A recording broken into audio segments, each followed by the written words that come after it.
Al-Fatihah.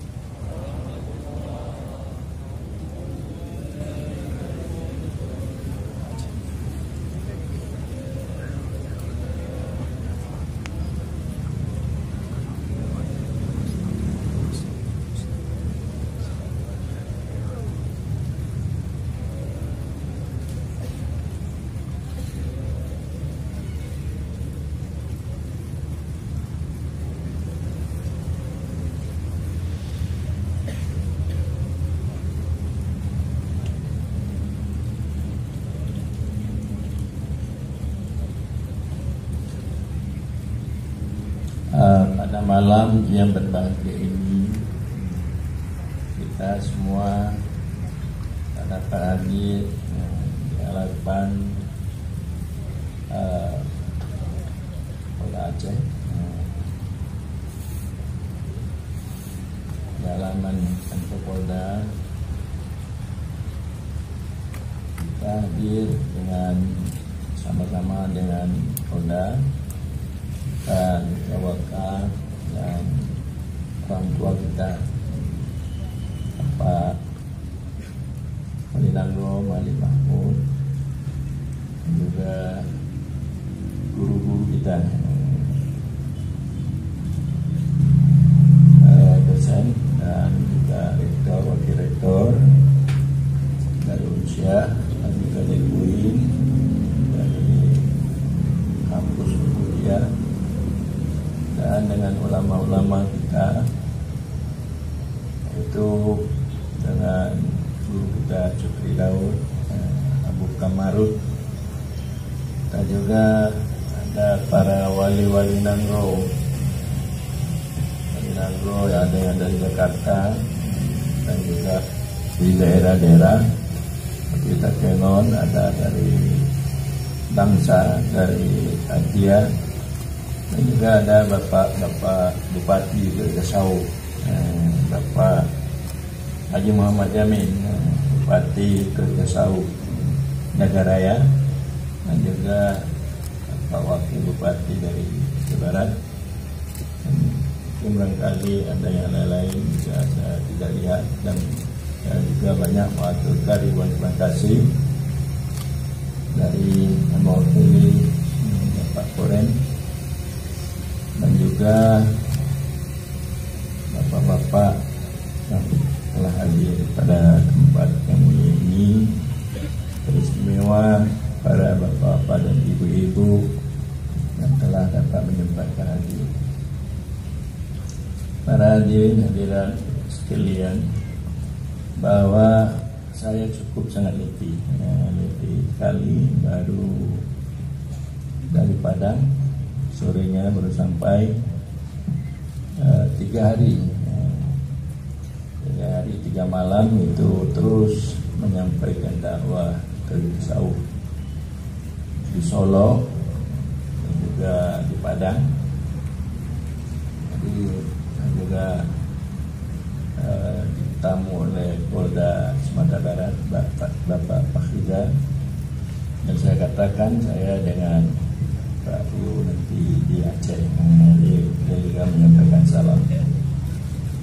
Bapak-bapak, para hadirin hadirat, bahwa saya kadang-kadang dikolekti dari kampung ke kampung dan juga dari kecamatan ke kecamatan, dari kabupaten ke kabupaten, bahkan juga dari provinsi ke provinsi. Dan kita telah membuat seminar mudzakarah, yaitu 4 kali tingkat ASEAN, 1 kali tingkat internasional. Ini dengan ilmu tasawuf, ilmu kesufian. Para hadirin hadirat, mengapa saya sangat bersungguh-sungguh dengan kawan untuk mengangkat ilmu ini? Karena ilmu tasawuf dan ilmu kesufian, supaya kita dapat memperbaiki nafsu kita, untuk memperbaiki sifat-sifat nafsu dan akhlak-akhlak nafsu, supaya kita dapat berakhlak yang terpuji dan juga menghindari daripada akhlak-akhlak yang tercela. Kalau kita sudah nafsu kita sudah baik, apapun pekerjaan yang kita lakukan baik. Kita beribadah itu sudah dikira baik. Kita gaul itu sudah dikira baik. Apapun yang kita lakukan itu sudah baik. Tapi bila mana nafsu kita tidak baik, belum dapat kita bernafsu mutmainnah, walaupun kita pintar, walaupun kita hebat, yang kita lakukan akhirnya tidak baik. Sebab Rasulullah mengatakan, a'da aduwin nafsuka lati baina jambayha.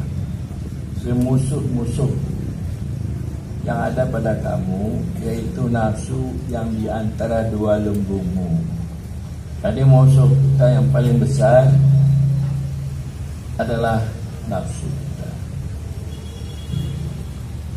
Bukan musuh kita besar itu kafir, tapi yang paling besar adalah nafsu. Sesuai dengan apa yang telah disampaikan oleh Rasulullah sekembali perang Badar memerangi kafir, Rasulullah mengatakan ini adalah perang kecil, perang besar adalah nafsu. Kalau nafsu kita ini belum dapat kita perang, maka syaitan akan datang untuk menipu kita. Jadi syaitan itu bisa menipu kita karena nafsu kita jelek. Tapi kalau nafsu kita sudah bercahaya dengan cahaya ma'rifat, ketauhidan, nafsu itu sudah baik, sudah dekat dengan Allah Subhanahu wa taala, maka syaitan tidak akan datang kepada kita. Akidah kita baru baik karena nafsu kita baik. Kita umpamanya beriman kepada Allah, saya yakin Allah itu ada, saya yakin Allah yang memberi rezeki, saya yakin Allah yang memelihara. Tetapi akidah itu kalau tidak ada nafsu yang baik, maka dia tidak baik. Walaupun kita berakidah Ahlussunnah, sekarang kita angkat akidah Ahlussunnah yang dibawa oleh Abu Hasan Asy'ari, Abu Mansur Maturidi. Tapi akidah itu tidak pada nafsu yang baik. Pada nafsu amarah, kita hanya pengakuan saja. Allah itu ada, Allah itu mempunyai sifat-sifat yang sempurna, maha suci daripada sifat-sifat yang berkekurangan. Allah itu maha kaya. Tapi karena terletak pada nafsu amarah, kita tidak melihat kekayaan Allah, tidak terlihat kebesaran Allah, tidak terlihat sifat jamalnya Allah. Makanya kita lalai lupa kepada Allah dan lupa untuk melaksanakan perintah dan menjauhkan larangan. Dari itu saya menggelar Ratib Siribe. Nah, ini Ratib Siribe sebenarnya maknanya zikir sebanyak-banyaknya, mempedomani firman Allah, ya ayyuhalladzina amanu dzkurullah dzikran katsira. Jadi mengatakan seribu itu kinayah untuk kita melakukan sebanyak-banyak. Untuk apa saya bahwa mengajak atau mengarahkan siapa yang mau untuk berzikir sebanyak-banyaknya. Zikir itu tidak ada lain supaya akhirnya kita benar-benar dapat beriman kepada Allah Subhanahu wa taala dengan iman yang kamil. Nah, jadi ujian ya, tapi tidak apa saya berbicara lagi tidak panjang. Supaya kita dapat beriman kepada Allah dengan iman yang kamil, dapat memahami apa itu ketuhanan yang Maha Esa, Jadi kita berzikir la ilaha illallah, la ilaha illallah, supaya ingatan kita, supaya pandangan kita senantiasa tetap kepada Allah, tidak kepada lainnya. Para hadirin hadirat, ini cobaan bagi kita. Jadi kita siapa-siapanya yang bisa mendengar kita lakukan karena waktunya juga. Para hadirin hadirat sekalian, maka zikir ini terbagi kepada 4 tingkatan. Pertama, kita berzikir dengan lidah, tapi hati kita tidak teringat Allah. Itu zikir ma'al ghaflah. Zikir orang munafik. Dia berzikir la ilaha illallah. Salat itu zikir. Kita sembahyang, tapi hati kita tidak teringat kepada Allah, lalai. Sebagaimana firman Allah, wailun lil musallin alladzina hum fi salatihim sahun. Neraka bagi orang yang sembahyang, di mana sembahyang mereka itu hati mereka itu lalai, lupa kepada Allah Subhanahu wa taala. Banyak apa yang diingat, bermacam-macam di dalam hati kita, tapi kita membaca Fatihah, tapi kita membaca tahiyat, tapi hati kita tidak kepada tujuan untuk mengingat Allah dan sifat-sifatnya. Dan kedua adalah zikir ma'al yakbah. Kita berzikir la ilaha illallah, hati kita terbangun, teringat kita Allah, Allah yang menciptakan kita, Allah yang menghidupkan kita, Allah yang memberi rezeki. Sudah mulai teringat dia kepada Allah. Itu dikatakan zikir ma'al yakbah. Itu zikir orang awam. Makna awam, tingkat imannya ini belum tingkat khawas, masih terlihat dirinya. Itu tingkat awam. Dia berzikir, memang dia sudah terbangun hatinya, teringat Allah, tetapi yang lain teringat juga. Waktu dia sembahyang teringat Allah, tapi kali-kali yang lain teringat juga. Itu zikir awam, masih teringat lainnya. Tapi Allah itu sudah teringat, tapi yang lain teringat juga.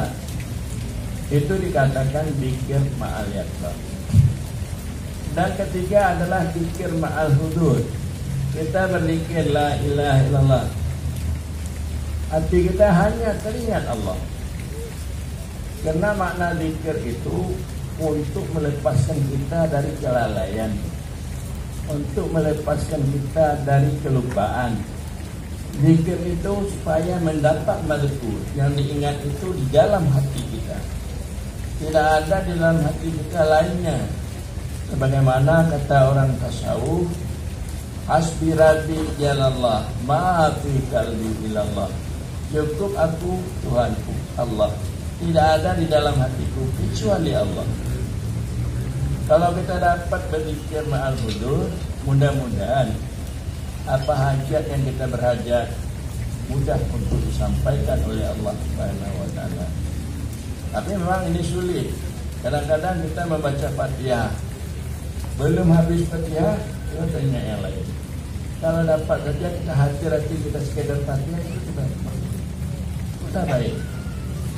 Jadi ini zikir orang tasawuf yang hatinya selalu berjalan betul di hadapan Allah. Zikir ma'al hudur. Ini pahalanya sudah banyak nih. Dan keempat adalah zikir ma'al ghaibah. Dia berzikir yang lain daripada Allah tidak teringat, hilang di dalam ingatannya, termasuk dirinya. Karena dirinya itu selain Allah, maka dia panah di dalam wujud Allah. Itu dikatakan zikir orang sufi. Jadi orang sufi, inilah pemuda-pemuda ini mungkin mengangkat sufi ya. Jadi kalau untuk mengangkat sufi, coba dilatih-latih supaya kita dapat berzikir dengan duk. Sampai ke tingkat fana, dia teringat lainnya. Dan begitu dia salat, dia teringat lainnya. Itu sufi. Sufi ini maknanya tidak berpisah-pisah dengan Allah, bersih daripada bercerai. Itu sufi. Sebagaimana Allah berfirman di dalam Al-Quranul Karim, innaka laminal mustafin, sesungguhnya engkau Muhammad orang yang kami pilih. Sufi yaitu bersih daripada berpisah, berkumpul dengan Allah. Orang-orang yang dapat berkumpul dengan Allah, orang-orang yang tidak teringat kepada rasam wujudnya. Makna rasam wujudnya, dia tidak teringat kepada tubuh dan nyawanya, hilang, hanya Allah semata. Orang telah mendapat cahaya asma dan sifat, apalagi kalau dia sudah mendapat cahaya zat. Itu sufi. Jadi kalau kita ingin untuk mendapatkan ajaran kesufian, ada 3 syaratnya. Jadi pemuda-pemuda kita nanti supaya diminta ya pada Pak Gunawan di UIN untuk mengajarkan supaya dapat ilmu kesufian dan pemuda-pemuda kita menjadi orang sufi. Pertama, ilmunya yang dimaksud, kita dapat ilmu untuk menjalankan syariat Rasul. Bagaimana ilmu untuk mendapatkan syariat Muhammad Sallallahu Alaihi Wasallam? Kita paham akidah, keimanan, kita paham hukum syara, perintah dan larangan, juga kita paham nafsu dan sifat-sifat nafsu, mana yang baik, mana yang tidak baik, dan paham kita bagaimana menghilangkan sifat-sifat yang tidak baik. Jadi orang itu ada ilmu syariat yang dia dapat mengamalkan syariat dengan akidah, dengan mengetahui hukum, perintah dan larangan, dan mengetahui nafsu dan sifat-sifat nafsu. Dan juga yang kedua, ilmunya untuk menjadi sufi. Yang kedua, dia dapat mengikut akhlak Rasul. Dia dapat mengikut akhlak. Jadi diajarkan itu akhlak yang baik. Bagaimana sabar, bagaimana tawadhu, hatinya rendah, bagaimana isar peduli, bagaimana futuwah. Maknanya dapat melihat hak-hak orang, melupakan hak-hak dirinya, kelebihan orang.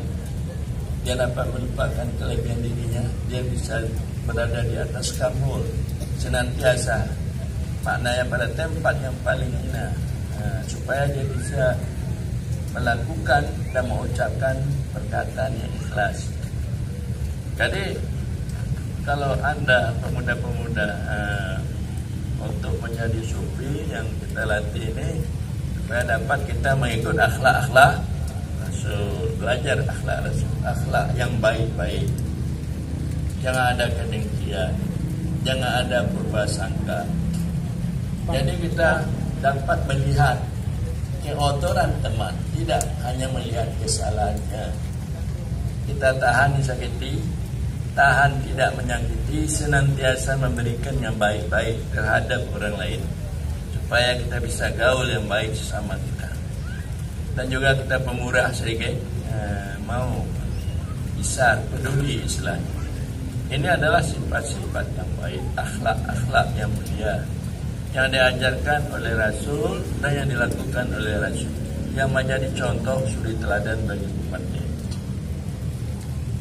Ini ilmu bersih, ilmu sufi. Dan ketiga, ilmu sufi ini dia tahu tarekat. Mana tarekat menyangkut ke hati, bagaimana dia menyangkut ke hati, supaya dia berada di hadapan Allah. Jadi itu zikir itu sebenarnya tarekat, supaya kita tersangkut hati kita, teringat Allah, supaya kita senantiasa di hadapan Allah. Jangan kita hanya di hadapan istri saja, di hadapan suami, jangan kita di hadapan ayam, jangan ada kita di hadapan kambing, supaya banyak kita di hadapan Allah dari lainnya. Karena kita tahu semuanya itu dari Allah. Tak perlu kita berada di hadapan lainnya, cukup kita berada di hadapan Allah.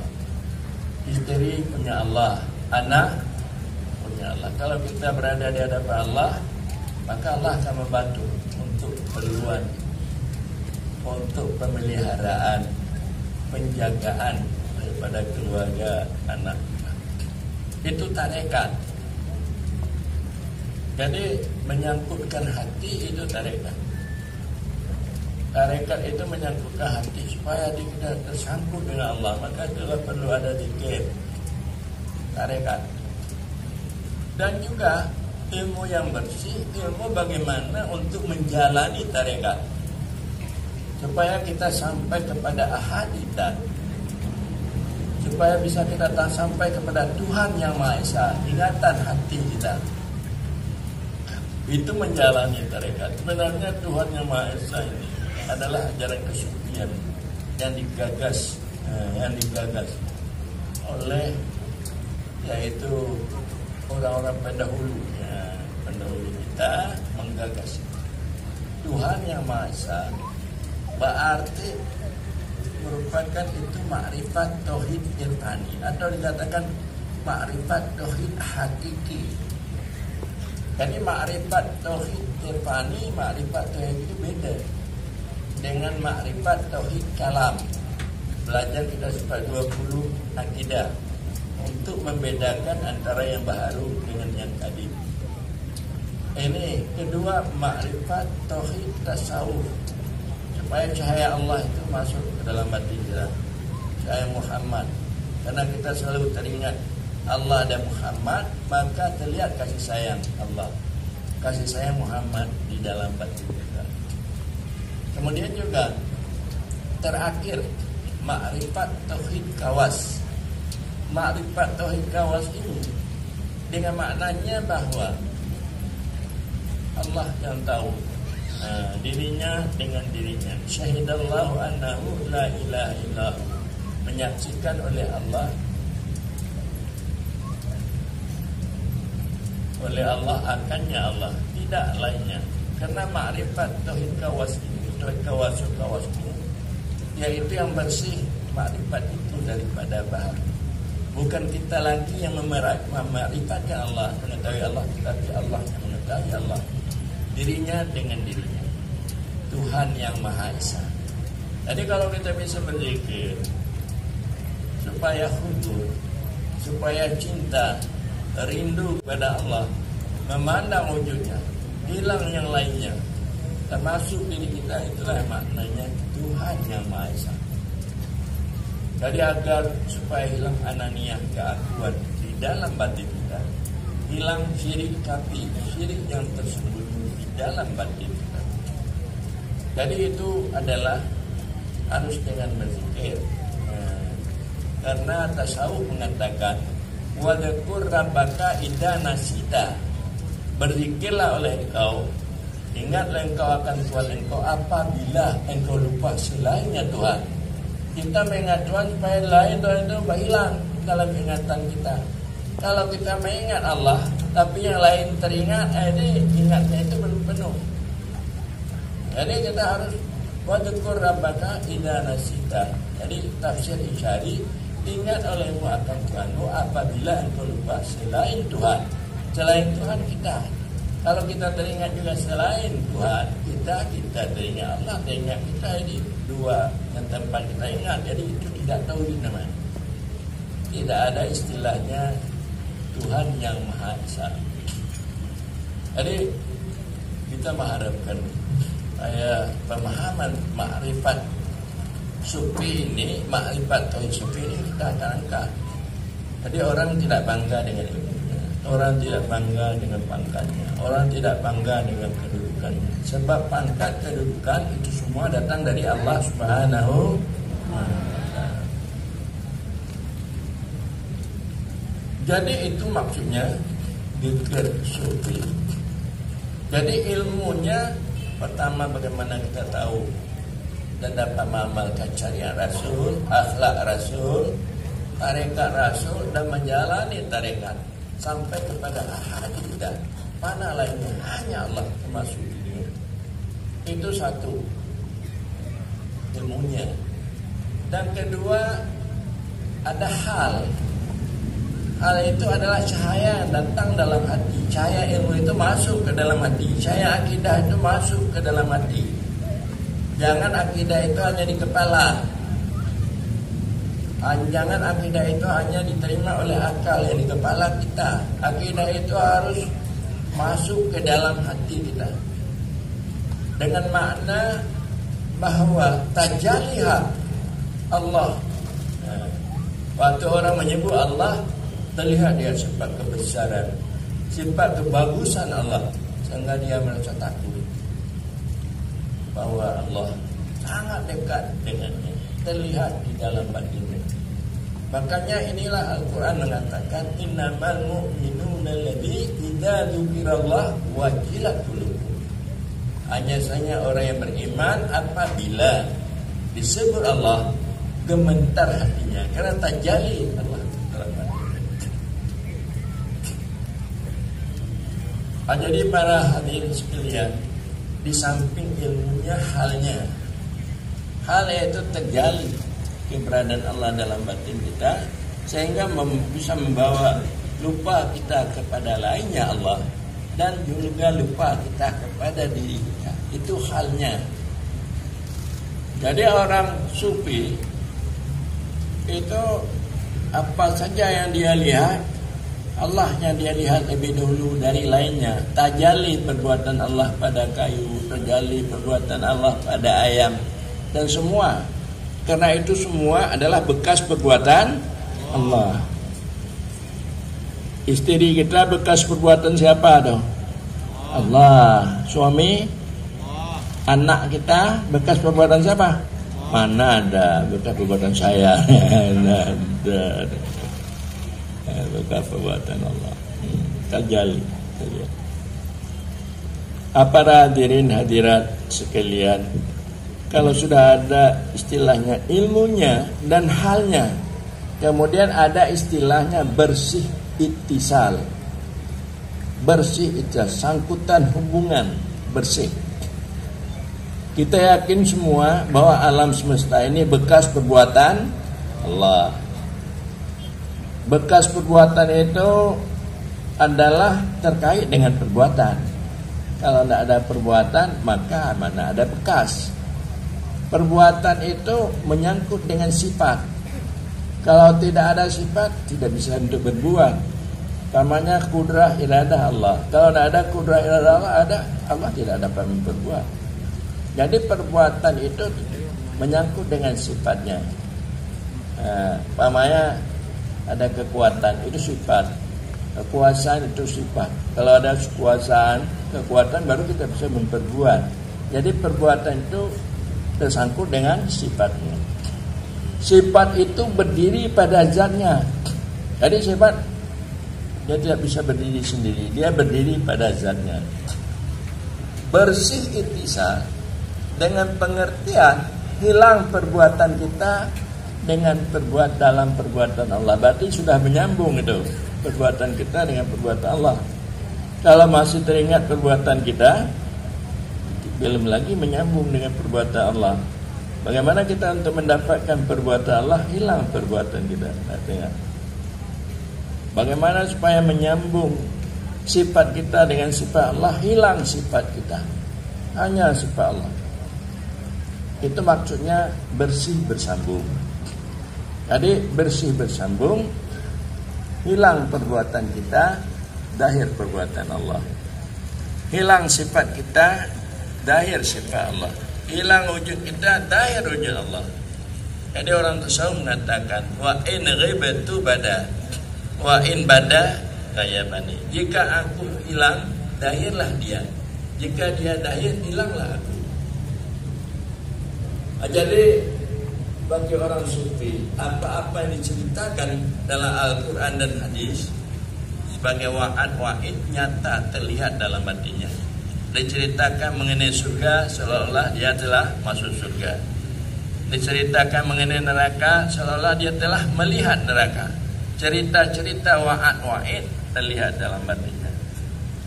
Maka dia ini adalah sebagai madhar. Madhar artinya tempat dahir perbuatan Allah.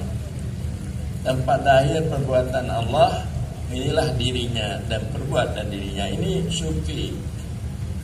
Jadi orang sufi, orang senantiasa dia tidak berpisah-pisah dengan Allah.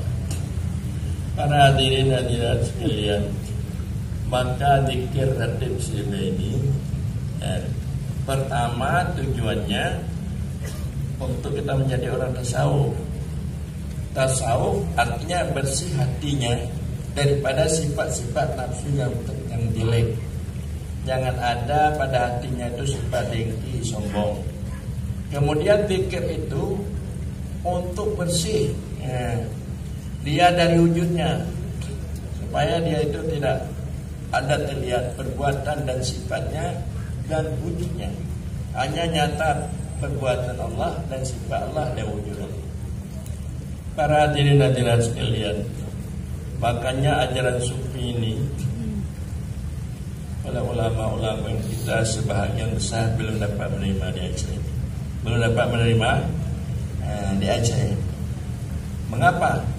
Disangkanya kalau sudah teringat dalam pandangannya hilang wujudnya, nanti wujudnya itu sama dengan wujud Allah. Itu pandangannya, padahal tidak. Kalau kita itu sudah hilang wujudnya, hilang. Yang ada wujud Allah.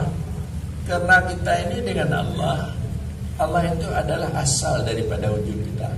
Kalau kita sudah teringat Allah, karena Allah itu sifat qadim, kita baharu. Jadi asal kita teringat asal hilang. Garam kalau sudah pergi ke air dia hilang rasa garam itu. Dia kembali air yang garam itu sudah hilang. Jadi tidak ada rasa wujudnya bila mana dia bertemu dengan hakikat wujudnya. Jadi kalau kita sudah teringat hakikat wujud kita Allah, orang-orang yang tidak teringat hakikat wujudnya di dalam dia mengingat wujud Allah, maka bantuan Allah cepat diperdapatkan. Sebelum dia untuk berkemauan sesuatu itu telah dipersiapkan oleh Allah Subhanahu wa taala. Jadi maka inilah penyebab ada kedamaian, penyebab tidak ada pertikaian, bermusuhan. Karena dia itu orang tasawuf sufi, dia pakai dua kacamata. Pertama adalah kacamata syariat, itu dia dapat melihat kesalahan-kesalahan, banyak melihat kesalahan orang. Kedua kacamata hakikat, dia tidak melihat kesalahan. Sebab itu adalah dari Allah semua, dari Allah semua. Maka keduanya ini kita pakai syariat sebagai pintu hakikat. Makanya syariat ini dasar untuk mendapatkan hakikat. Orang-orang yang tidak berhakikat, dia tidak bisa untuk berakhlak baik. Orang-orang yang tidak berhakikat, dia tidak dapat untuk menghilangkan ananiyah, wujud diri. Orang-orang yang tidak berhakikat, dia tidak dapat untuk mendapatkan ma'rifat yang memantul pada cahaya, memantul cahayanya pada dayatnya dan batinnya. Para hadirin hadirat sekalian, maka ilmu tasawuf ini yang orang-orang luar, ulama luar cepat menerima, tapi ulama-ulama aja yang lucu apa ada? Yang banyak menentang saya murid-murid daripada ayah saya. Ini yang lucunya. Yang banyak menentang saya murid-murid ayah saya, murid-murid daripada Abu yang Muda Wali. Ini yang banyak menentang ya. Jadi saya kan bingung juga nih. Apa pula murid-murid ayah saya menentang? Ini lucu. Seharusnya murid-murid ayah saya bangga dia dengan saya. Karena mengapa bangga? Karena saya telah diperlukan di Jawa, di Makassar, di Singapura, di Malaysia. Ini kan bangga, tapi ini bukan bangga. Sehingga dia tidak lagi membuat hubungan dengan saya. Tidak lagi membuat hubungan dengan saya. Ini lucu.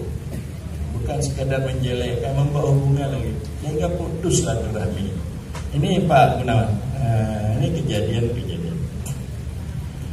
Makanya saya itu tidak peduli, karena ilmu ini ilmu hak, ilmu yang benar.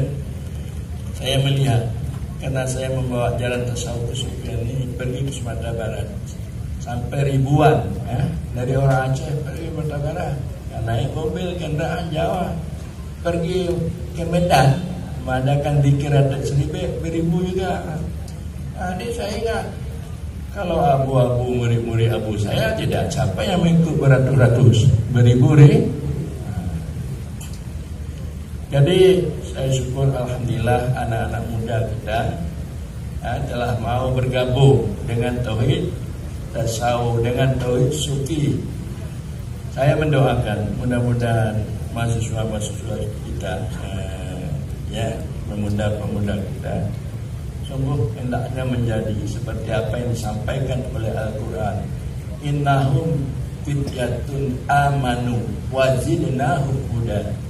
Mereka ini anak muda kampus yang tadi sudah dilantik adalah anak-anak muda yang beriman. Anak-anak muda yang beriman. Innahum fityatun amanu wazidnahum huda. Kami tambahkan kepada mereka itu petunjuk. Betul? Supaya dapat mengikut manusia yang adil dan beradab, yaitu Muhammad Rasulullah, melaksanakan syariatnya, akhlaknya, dan juga bagaimana gaulnya, supaya hidup berkasih sayang. Nah, jadi ini bagaimana pemuda-pemuda, apakah betul-betul Anda menjadi anak-anak muda yang beriman, yang dapat mengikut sunnah Rasul, syariat Rasul, akhlak, hidup berkasih sayang, dapat menghormati, beradab, punya adab. Jangan Anda mau demo-demo itu tidak ada beradab, baik. Kadang-kadang tempat lain itu rektornya dosen saja demo dalam kampus, tapi insya Allah pemuda-pemuda kita tidak. Dia dapat menyampaikan dengan lemah lembut, dengan baik, mana mereka yang tidak menyenangi ada disampaikan dengan baik, tidak di demo kita wasyawirhum fil amri, bermusyawarahlah Anda dengan baik, pakai adab. Arti adab, apakah Anda tahu adab? Adab artinya menjaga batas. Apa arti adab? Menjaga batas. Jadi kita dapat menjaga batas. Kita dengan pemimpin kita, atasan kita, dengan guru kita, bagaimana kita beradab dengan teman kita, beradab dengan atasan kita, beradab dengan orang yang di bawah kita. Jadi adab artinya menjaga batas. Jadi kalau Anda bisa beradab, menjaga batas, karena dikatakan oleh Rasulullah al-adab fawqal ilmi. Adab itu di atas ilmu. Walaupun orang banyak ilmu tapi tidak beradab, maka ilmunya itu kurang ada makna, tidak berguna. Jadi insya Allah pemuda-pemuda ini orang kampus sudah bertasawuf, sudah ingin mengangkat paham kesucian dengan pengertian, sudah dapat memakai adab, sudah dapat melihat keberadaan Allah, melihat berhakikat. Tidak ada yang lebih berkuasa, tidak ada orang yang lebih kita cintai, yang kita senangi, yang kita dekati kecuali Allah Subhanahu. Dalam ini mereka dapat melaksanakan perintah, menjauhkan larangan seperti apa yang telah dinyatakan tadi. Tidak ada narkoba, tidak ada narkoba. Ini tidak ada lain-lain yang membawa kepada keresahan dalam kita masyarakat di tempat yang di negeri yang kita cintai ini. Saya yakin kalau kita orang Aceh, saya telah mengatakan dekat pada Pak Wali Nagro, kalau kita tingkatkan keimanan kita dapat menetapkan ma'rifat Tuhan yang Maha Esa di dalam batin kita, dan kita dapat mengikut sunnah syariat Rasul dengan baik, Aceh ini merdeka. Aceh ini merdeka. Tapi kalau kita tuntut keadilan, kita iman kita belum sempurna, belum baik, akhlak kita belum baik, sunnah dan syariat Rasul belum dapat kita lakukan, itu perjuangan kita sudah banyak kita lihat, baik perjuangan DI, perjuangan enggak, tapi akhirnya perjuangan itu tidak ada hasilnya. Tidak ada hasil, banyak yang mati, banyak yang daripada orang-orang Aceh ini sendiri. Jadi dari itu marilah kita tingkatkan bagaimana untuk mendalami ma'rifat Tuhan yang Maha Esa dalam hati kita. Marilah kita dapat mendidik, melatih anak-anak kita, masyarakat kita supaya dia dapat mengikuti sunnah Rasul, syariat Rasul dan akhlak Rasul, sehingga dengan dasar Tuhan hanya Maha Esa, ma'rifat ketuhidan, manusia adil dan beradab, demokrasi kita, kalau kita dasarkan kepada kedua ini, maka terjadilah demokrasi ketakwaan, maka akan lahirlah kesatuan dan persatuan, dan akan tercapai keadilan di dalam masyarakat kita. Jadi barangkali demikian sajalah, mohon maaf. Tabah pada Wali Nangro, Pak Polda, mungkin ada agak lancang penyampaiannya, namanya yang kurang berkenan. Mudah-mudahan kita semua menjadi hamba Allah yang baik dan juga menjadi umat Muhammad yang dapat syafaat nantinya kelak di akhirat. Jadi terakhir, marilah kita berzikir ya. Kita berzikir pada Wali Nangro Jakarta, Abu Yus, dapat muka kita berzikir. Orang-orang yang berzikir, makanya malaikat datang menaungi kita.